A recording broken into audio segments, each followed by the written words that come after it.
Korang rasa malas nak belajar. Cepat je bosan. Tangan tu asyik nak capai telefon je kan? Jom. Saya ada satu teknik khas untuk korang semua.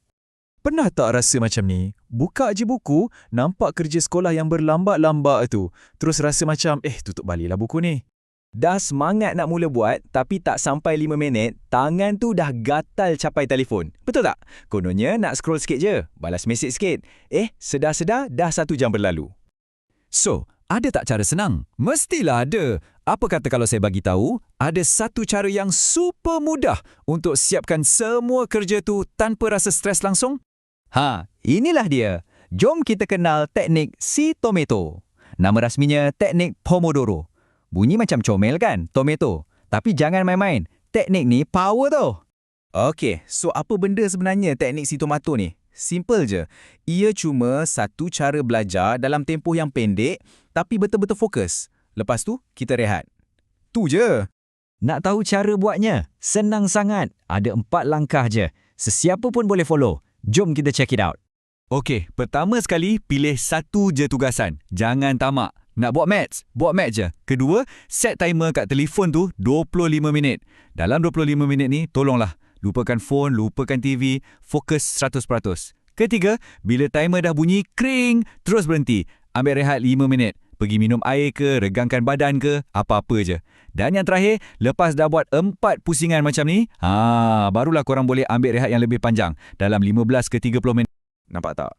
Kuncinya kat sini ialah 25 minit je. 25 minit je kot.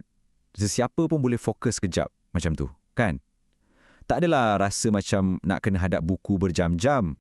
Mesti ada yang tertanya-tanya, menjadi ke cara ni? Jawapannya, ya, menjadi sangat. Dan ini bukan magic tau. Ini sebenarnya satu brain hack yang simple.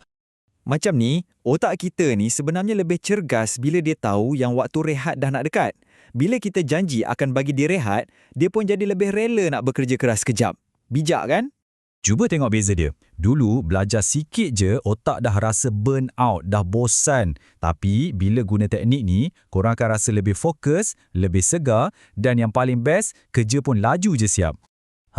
Nak tahu tak? Ada satu contoh best yang guna idea lebih kurang sama. Jom kita tengok cabaran fokus 20 minit ni. Cikgu dalam kelas ni, dia mulakan dengan ayat ni. Baik kelas, hari ini kita akan jadi robot fokus. Bayangkan, satu kelas terus senyap. Semua jadi macam robot yang ada satu misi je. Peraturan dia senang gila.